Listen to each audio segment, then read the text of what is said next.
Hey folks, how you guys doing? Hope you're all having a great day today.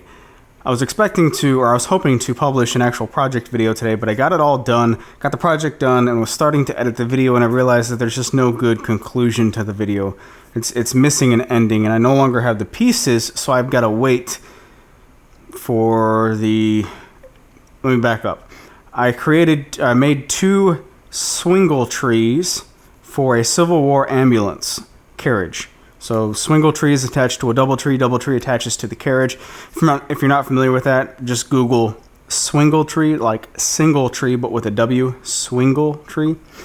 So anyway, I created those for a local friend of mine. Guy named Duffy owns the Starkville Civil War Arsenal. Well, he created it. It's a personal museum, and he loves to give tours, by the way. He's very passionate about everything that he's got and everything that he has created. It's just fascinating stuff. So if you're in the Starkville, Mississippi area, be sure to check out StarkvilleCivilWarArsenal.com. I think that's what it is, and contact him. He'd love to show it to everybody.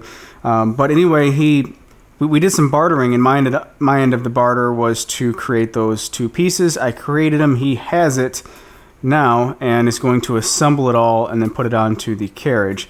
And what I shot just didn't really end too well because I did not add the hardware. I was just trying to get the pieces cut and fitted and all that stuff. So instead of publishing that video today, I'm going to hold off on the footage and wait until he gets all of his stuff done with it, and then I'll just shoot an outro with it completed because that'll make a lot more sense. So just a little bit of a delay on that end. And speaking of which, I turned those pieces out of hickory on the lathe, and I no longer have my lathe cart, by the way. Sean Stone has my lathe cart. I realized that I don't use the lathe hardly at all anymore, and when I do, I use it outside. So if that's the case, then primarily use it outside whenever possible. And if that's the case, then why even have a lathe cart? It's small enough to where I can move it around as needed and move it outside and put it on some sawhorses or a table or something to turn outside. So yeah, I store the bed extension up above the miter saw station on the high storage shelves up there, and the lathe just sits on one of the carts that I currently have, and it's just been working out fine. The lathe is one of those tools that it's a lot of fun, but man, it's a lot of mess. Everybody who's turned on a lathe knows that it's just crazy how much of a mess that it creates. So if I lived in a better climate year-round, I would really consider making a permanent outdoor lathe setup, outdoor turning setup, covered from the rain and all that, just because of the mess that it creates. It's insane. So I was going to turn outside, but I was losing daylight when I wanted to actually make the piece, so I ended up just putting it and the bed extension on my assembly table and just screwing it down to it, and it turned out all right as far as the capturing what was going on in here. But man, the mess is just insane. So yeah, that's that for that project. I've got a lot of other editing stuff that I'm doing for some long-term content and some stuff like that I'll talk about in just a little bit once I get closer to wrapping that up. And then also, let's see what else. Hickory. I'm getting kind of tired of working with hickory. Let's change the perspective there. It's not that I'm getting tired of working with hickory.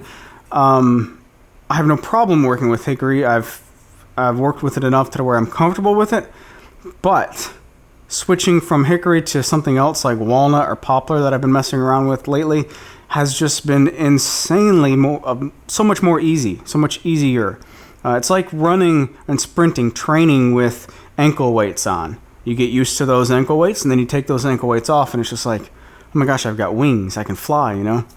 That's kind of the way it is. I've just been messing around with some woods that are more forgiving on hand tools, and it's just been so nice. So I'm contemplating getting rid of most of all this hickory and not making as many projects out of it going forward, but we'll see. Ultimately, I've got a bunch on hand, and it's always there for me to use. So I've had this urge to start carving for a long time, but there's always been some type of little excuse that I give myself, like, you're not an artistic person, or you know, for whatever reason, I haven't gotten any carving tools. And I think I really, really, really want to get some carving tools. Not necessarily to make individual carving pieces, but more like add some carvings to accent other pieces kind of thing. Just use them in the workflow.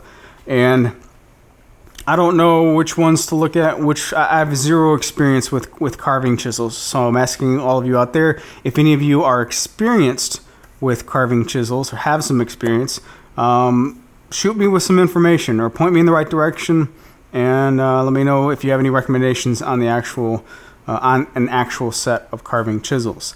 And then that leads me to the next thing that I have on here, and that is I know carving chisels aren't the most inexpensive thing out there. You can spend quite a bit of money on carving chisels.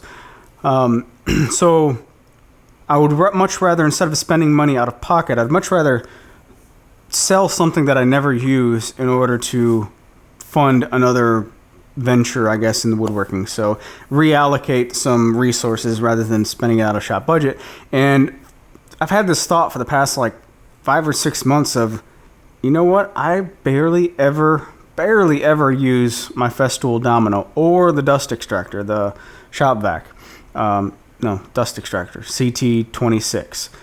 I switched over to my regular shop vac on my Cyclone cart just because it's just a little bit smaller, and I really don't use the Festool stuff anymore. It's fantastic at what it does. Don't get me wrong, it's a fantastic tool, but honestly, I've said this before, it's not, those particular Festool products aren't marketed towards individuals like me. They're marketed towards and created for those individuals who make their money on site and have to work in somebody else's space, and where speed and efficiency and cleanliness is very, very important.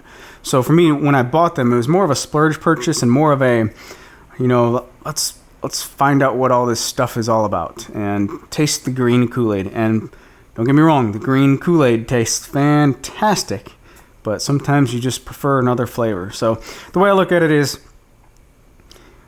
I think I've got however much money I have invested in it.